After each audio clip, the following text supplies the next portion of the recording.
Selamat pagi, perkenalkan saya Hamzah Robbani. Saya merupakan dosen program studi pendidikan ekonomi Universitas Indraprasta PGRI. Saat ini spesialisasi saya adalah mengampu mata kuliah metode penelitian.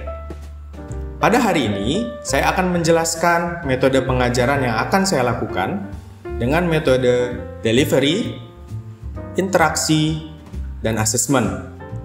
Sebelumnya, saya akan memaparkan luaran yang diharapkan pada mata kuliah metode penelitian dengan bobot 3 SKS. Dengan mata kuliah ini, diharapkan mahasiswa dapat memberikan gambaran tentang dasar-dasar metodologi. Melalui mata kuliah ini, mahasiswa mempelajari dan menerapkan konsep dasar dan proses penelitian ilmiah. Untuk bisa mencapai kemampuan tersebut, mahasiswa akan diberikan topik-topik yang akan dibahas selama 14 kali pertemuan dengan menggunakan media online. Berikut adalah topik-topik yang akan saya bahas.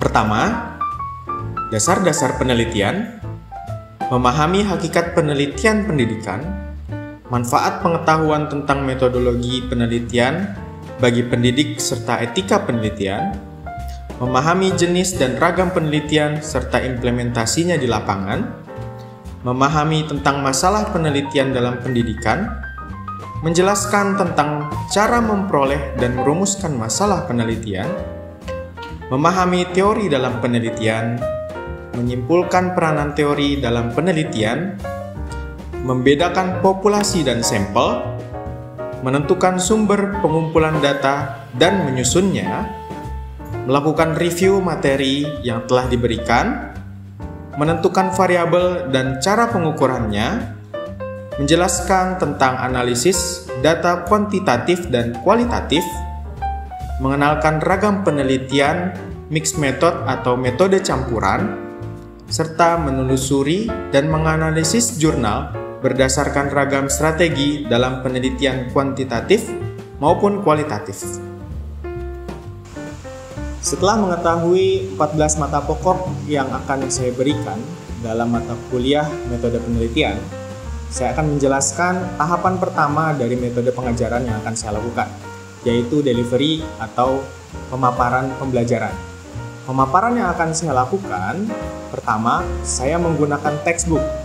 Textbook yang saya gunakan adalah buku karangan John Creswell dengan judul Research Design, Metodologi Penelitian untuk Kuantitatif, Kualitatif, dan Mixed Method. Setelah saya memberikan pemaparan kepada para mahasiswa, saya juga memberikan contoh penulisan-penulisan yang ilmiah dan relevan, serta memberikan trigger serta kesempatan kepada mahasiswa untuk juga memberikan contoh masalah-masalah yang ada di sekitarnya untuk dijadikan bahasan dalam metode penelitian yang sedang dibahas. Tahap kedua, saya akan membahas tentang interaksi saya kepada mahasiswa dalam pembelajaran metode penelitian. Saya menggunakan asinkronus dan sinkronus method dalam interaksi kepada mahasiswa. Pada sinkronus method, saya menggunakan Zoom As atau Google Meet sebagai bahan interaksi saya kepada mahasiswa. Saya juga menggunakan grup WhatsApp untuk berinteraksi langsung kepada mahasiswa dan memberikan komentar serta tanggapan dari tanggapan-tanggapan yang diberikan oleh mahasiswa. Pada asynchronous method, saya menggunakan LMS SIKA atau Learning Management yang diberikan oleh Universitas Indraprasta PGRI. Dengan begitu, saya tetap dapat berinteraksi dengan mahasiswa selama 24 jam dalam seminggu untuk bisa berinteraksi dengan mahasiswa dengan cara memberikan video pembelajaran dan memberikan kesempatan untuk rekan-rekan mahasiswa berkomentar dan memberikan tanggapan di video-video yang saya berikan. Terakhir adalah metode assessment terkait bagaimana saya menilai mahasiswa. Pada pertemuan pertama perkuliahan saya selalu menjelaskan kontrak perkuliahan yang kita sepakati bersama antara pengajar dan juga mahasiswa. Di dalam kontrak perkuliahan tersebut, memuat cara saya menilai dan bobot penilaian saya terhadap mahasiswa. Sehingga mahasiswa dipastikan tahu lebih awal dan diharapkan bisa membuat strategi agar perkuliahan mereka bisa berjalan lancar dan mendapatkan nilai yang memuaskan. Selanjutnya, saya akan memberikan cuplikan pengajaran saya pada mata kuliah metode penelitian ini secara online menggunakan Google Meet. Baik, bismillahirrahmanirrahim. Assalamualaikum warahmatullahi wabarakatuh. Selamat siang rekan-rekan semua. Waalaikumsalam warahmatullahi wabarakatuh. Baik, di forum yang berbahagia ini, ya coba kita akan membahas beberapa hal, khususnya pada bidang penelitian kualitatif, penelitian atau teknik penelitian data kualitatif. Oke, sebelumnya kira-kira boleh acungkan tangan atau boleh raise hand atau boleh ucapkan proklamirkan ya kalau teman-teman punya penelitian kualitatif atau sekarang sedang melakukan penelitian kualitatif. Kira-kira ada berapa orang nih? Sini ada acungkan tangan nggak sih? Nggak ada ya? Boleh siapa saja kira-kira yang melakukan penelitiannya kualitatif? Saya. Nah, itu Mahar. Siapa lagi? Dia, Pak. Ya, oke, Zia ya. Terus Saya Pak Tria. Halo Pak, Assalamualaikum. Ya. Banyak ya. Tito juga ya. Anggit juga Ya, Pak. Anggit. Ya, yang tekniknya sama saya juga kualitatif ada nggak? Ada Pak. Oke, nah kita akan bahas sedikit terkait teknik penelitian kualitatif. Teman-teman silahkan simak. Lalu nanti kita akan melakukan tanya jawab ya di forum ini. Karena sebenarnya ini di modul 11 ya, metode penelitian. Jadi kita mereview, kalau sebelumnya pertemuan kita itu membahas tentang teknik analisis data kuantitatif, so sekarang kita bahas data kualitatifnya.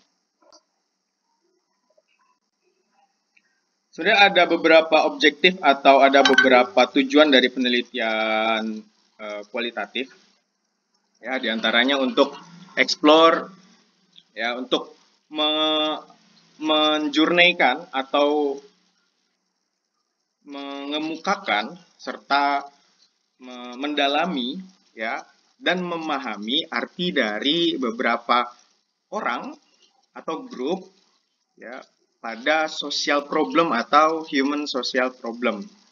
Biasanya kualitatif ini untuk mencari sebuah kebenaran atau sebuah validasi, namun dengan data-data yang sifatnya deskriptif non angka gitu.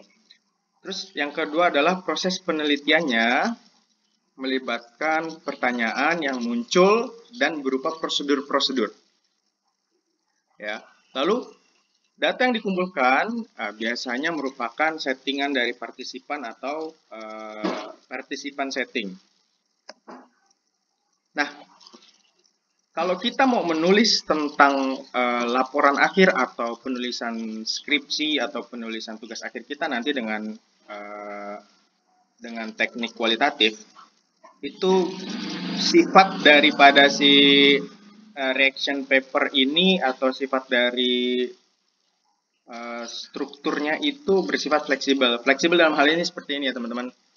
Jadi kemungkinan setelah kita menulis sampai bab 3, kita temukan ada tidak relevan di bab 1. Setelah kita perbaiki di bab 1, rumusan masalahnya kita ganti.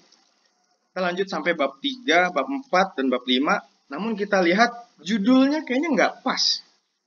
Nah, mungkin nggak sih untuk dirubah? Kalau udah sampai situ? Muncul deh tuh kalau di sidang pertanyaannya. Mau ganti judul nggak? Penelitian kamu udah benar, tapi mau ganti judul nggak? Nah, yang dipikirkan adalah bahwa apakah dengan ganti judul semuanya jadi berubah? Sebenarnya nggak juga. Karena pada penelitian kualitatif, strukturnya yang fleksibel ini memungkinkan kita udah nulis benar-benar, tapi judulnya kurang relevan, sehingga yang diganti cukup judulnya saja. Nah itu ya, kita tahu ini reaction paper atau penulisannya itu lebih sifatnya fleksibel. Nah, gimana sih untuk menulis report kualitatif atau menulis penelitian kualitatif? Oke, kita coba pahami dulu. Pertama, kita harus baca dan mengoverview. Ya, pada saat kita membaca sebuah fenomenologi atau melihat sebuah fenomena, data dan fakta, itu baiknya apa? Kita pastikan rumusan masalah itu sesuai dengan konteks kualitatifnya. Jadi yang mau kita tanya itu jelas unsurnya adalah kualitatif, bukan bertanya tentang kuantitatif.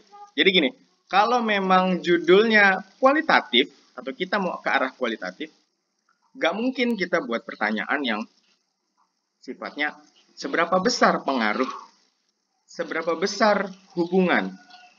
Nah, apakah terdapat pengaruh? Itu pasti kuantitatif. Ya. Tapi pada saat kita masukkan rumusan masalah, bagaimana, mengapa, apa, itu konteksnya lebih kepada kualitatif. Lalu penggunaan penelitian ini menggunakan gaya induktif. Dalam penulisannya fokus pada makna individu dan pentingnya melaporkan kompleksitas suatu situasi. Di bab 4, teman-teman yang pakai kualitatif itu pasti akan mengemukakan kembali bahwa penelitian saya menggunakan pendekatan naratif, etnografi, fenomenologi, grounded theory, dan lain sebagainya. Karena apa? Sebenarnya ini kompleks. Dia sesuatu yang kalau tidak di-remind, dia akan kehilangan arah sehingga bias. Jadi melebar kemana-mana. Nah, pentingnya penelitian kualitatif untuk dikemukakan kembali ya situasi-situasinya, bahwa peneliti menggunakan pendekatan ini, diolah datanya menggunakan ini. Nah, itu menjadikan penelitian kualitatif di bab 4-nya itu strict atau on the track pada tujuan awal penelitian di bab 3 yang sudah disampaikan. Jadi kalau misalnya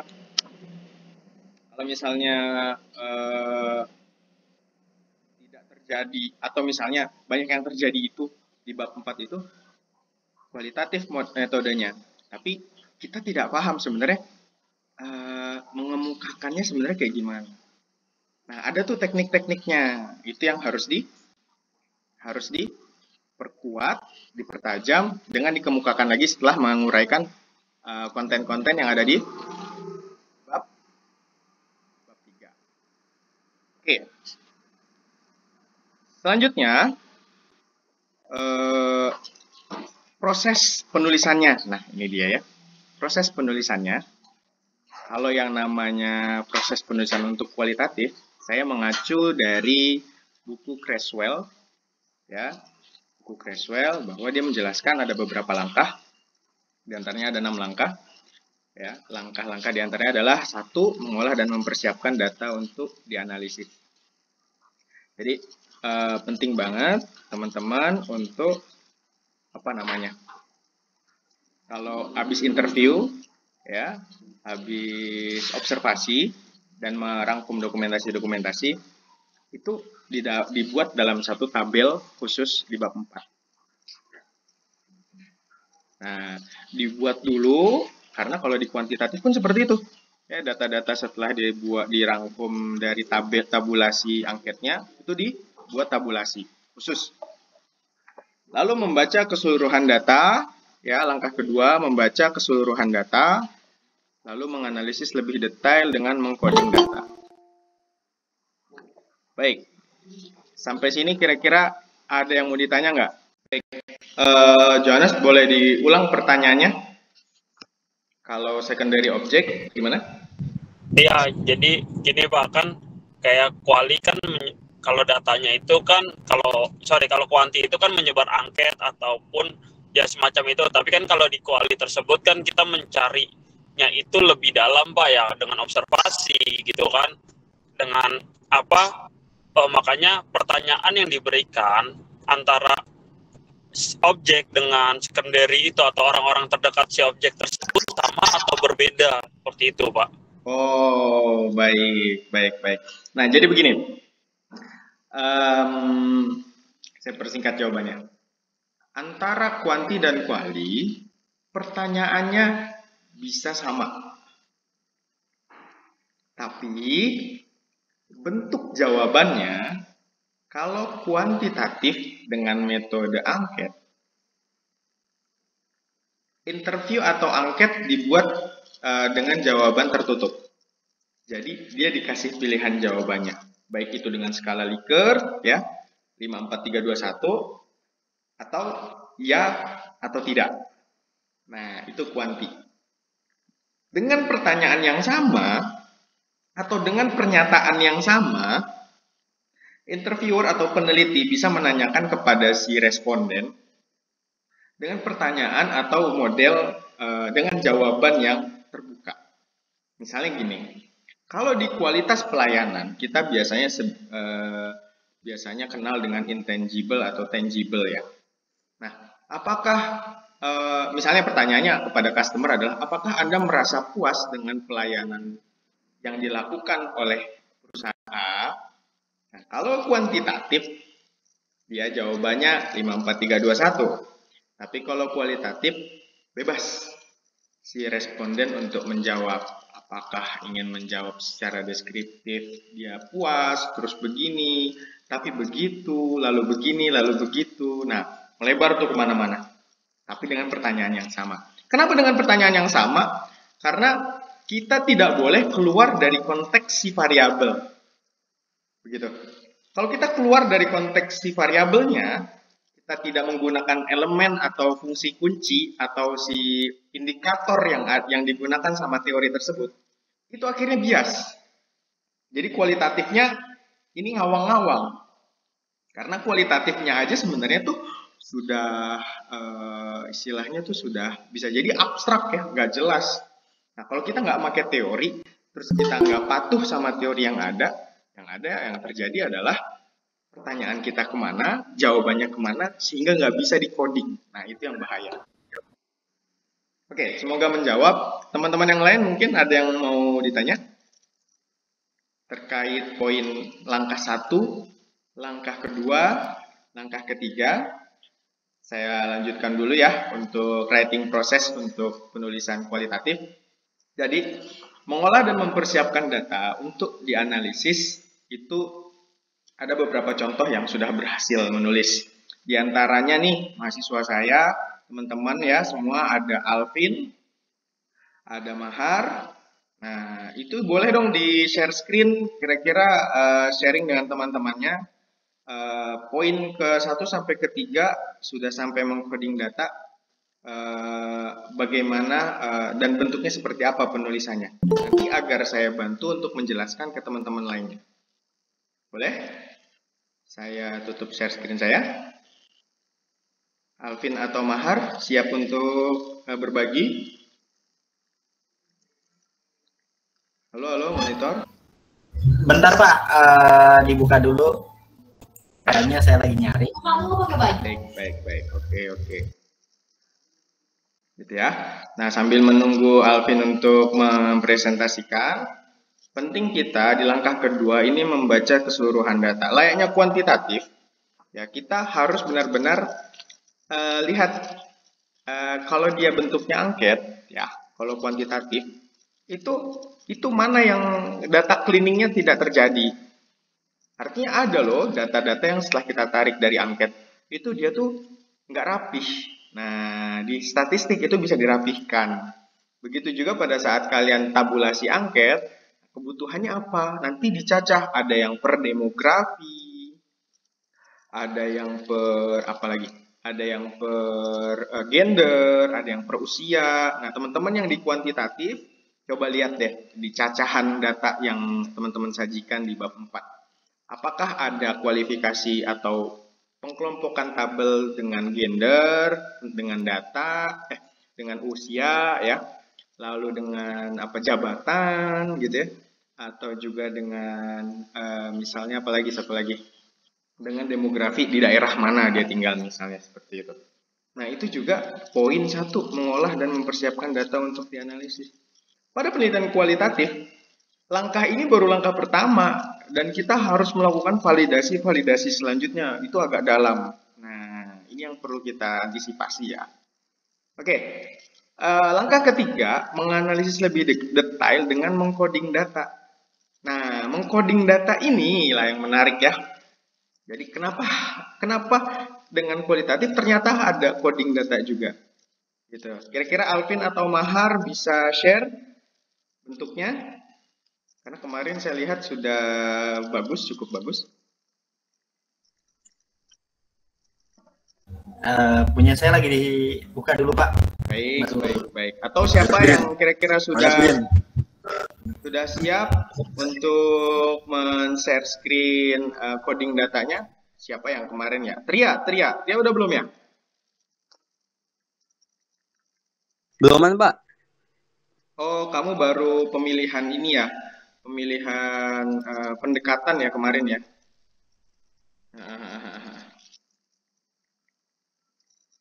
Kira-kira ada yang sudah? Fauzia, Tito udah ada Tito? Untuk coding datanya sudah selesai kemarin, saya lihat juga Tito. Lagi proses Pak. Masih proses, oke, masih proses ya, oke. Di laptop dia, saya nggak bawa laptop Pak. Oke.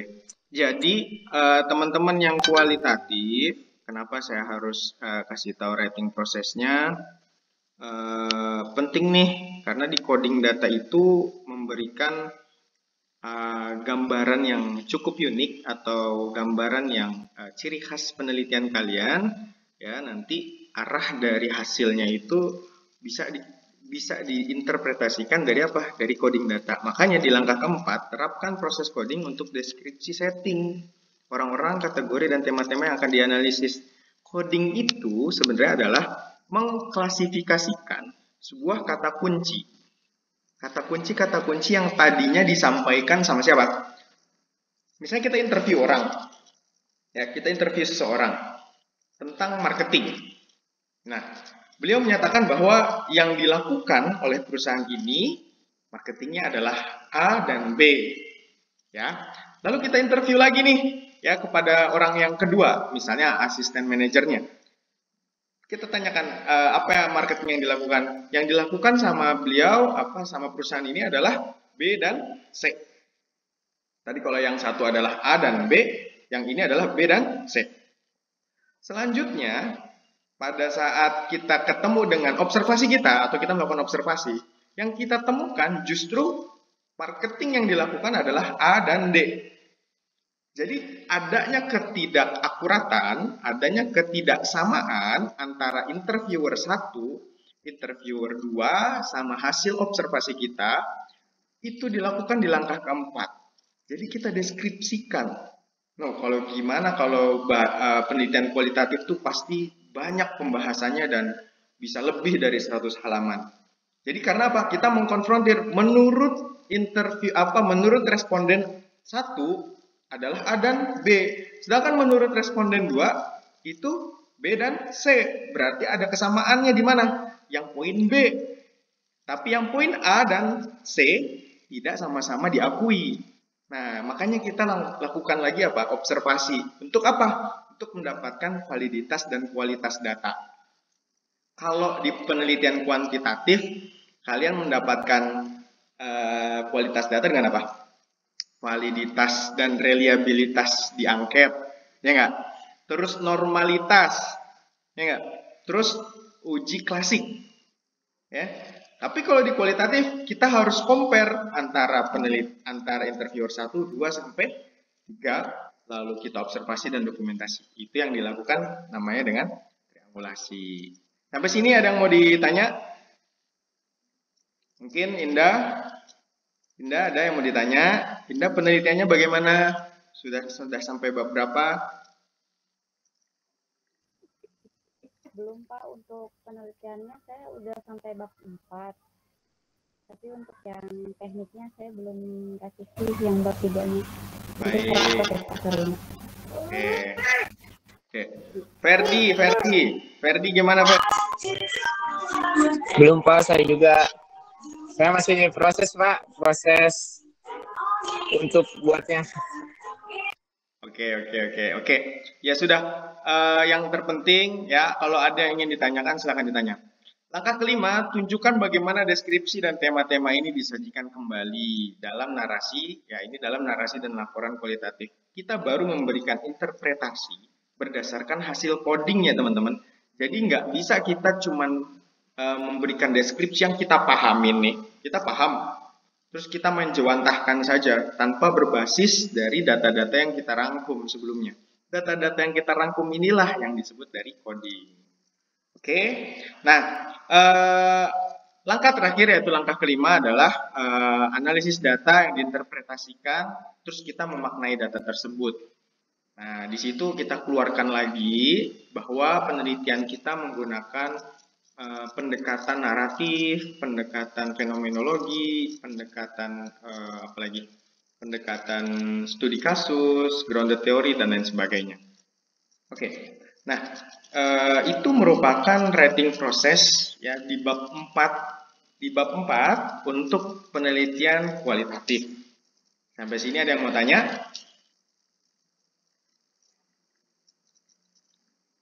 Baik. Saya mau tanya kira-kira Joni Eka Setiawan. Joni, kira-kira apa yang terbayang sama kamu untuk langkah pertama di penelitian kamu? Karena kamu kan kualitatif nih. Boleh, kira-kira apa yang kamu tergambar untuk kamu tulis di langkah pertama? Mungkin yang tergambar di langkah pertama ya, maunya ini sesuai dengan skripsi saya apa dari apa yang tadi disampaikan? Ya, sesuai dengan skripsi kamu boleh. Mungkin kalau dari saya sendiri yang tadi udah Bapak sampaikan kayak memilah-milah materi yang udah maunya. Jadi kalau yang udah kita tipe narasumber, nah saya tinggal baca sama ngebandingin kira-kira ada berapa poin sih yang harus dipakai gitu Pak untuk nanti diolah datanya. Oke.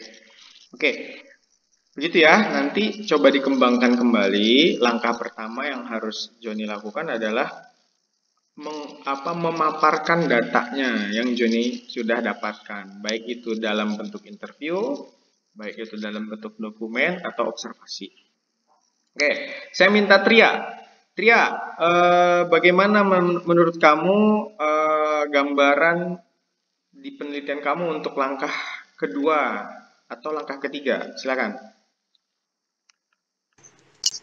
Ya, untuk langkah keduanya kan membaca keseluruhan data. Kita tuh baca dari hasil interview kita. Oke. Hasil interview kita sama hasil observasi kita. Hasil ininya, harus buktinya istilahnya. Oke. Terus kita menganalisis yang ketiganya menganalisis lebih detail dengan mengcoding data. Jadi disama-samain tuh dari hasil semuanya itu yang utamanya itu apa aja. Oke, terima kasih Tria ya sama Joni Eka Setiawan. Kurang lebih seperti itulah writing proses untuk kualitatif. Ya, yang terpenting jangan lupa untuk melakukan coding data. Coding data ini mudah dilakukan karena teman-teman membangun atau memilih variabel yang sebenarnya sudah ajak. Jadi jangan coba pilih variabel yang dia itu tidak ada standarnya atau tidak ada indikatornya. Oke, misalnya ISO 9001 nih ya yang diangkat sama Tria dan Mahar. Lalu misalnya GMP, Good Manufacturing Process. Nah, itu sudah ada Sudah ada standarnya, sudah ada klausul-klausulnya. Sehingga kita tinggal membuat sebuah tabulasi ya. Di situ kita cacah dari interviewer 1, 2, 3 dan observasi serta dokumentasi kita. Semoga bisa memberikan pencerahan. Terima kasih atas perhatian rekan-rekan semua. Ada yang mau ditanya sebelumnya? Baik, kalau tidak ada, saya undur diri. Terima kasih atas perhatiannya. Sampai ketemu di pertemuan selanjutnya. Assalamualaikum warahmatullahi wabarakatuh. Video tadi merupakan cara saya mengajar kepada mahasiswa melalui media online. Itu saja yang saya sampaikan. Terima kasih. Semoga bermanfaat. Sampai jumpa dan semangat pagi.